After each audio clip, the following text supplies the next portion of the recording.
ঢাকা দক্ষিণ city corporation নির্বাচনে NCP মনোনীত মেয়র পদপ্রার্থী জনাব আসিফ মাহমুদ সজীব ভুইয়া।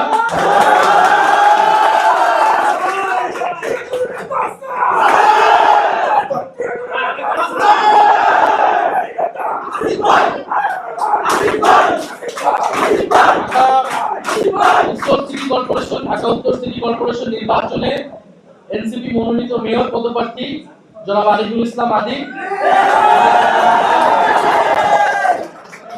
কুমিল্লা সিটি কর্পোরেশন নির্বাচনে এনসিপি মনোনীত মেয়র পদপ্রার্থী জনাব অ্যাডভোকেট তরিকুল ইসলাম, আহ্বায়ক জাতীয়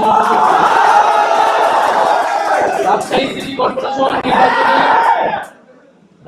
কর্পোরেশন নির্বাচনে এনসিপি মনোনীত মেয়র পদপ্রার্থী মোহাম্মদ মুবাশশির আলী, আহ্বায়ক এবং সর্বশেষ সিলেট সিটি কর্পোরেশন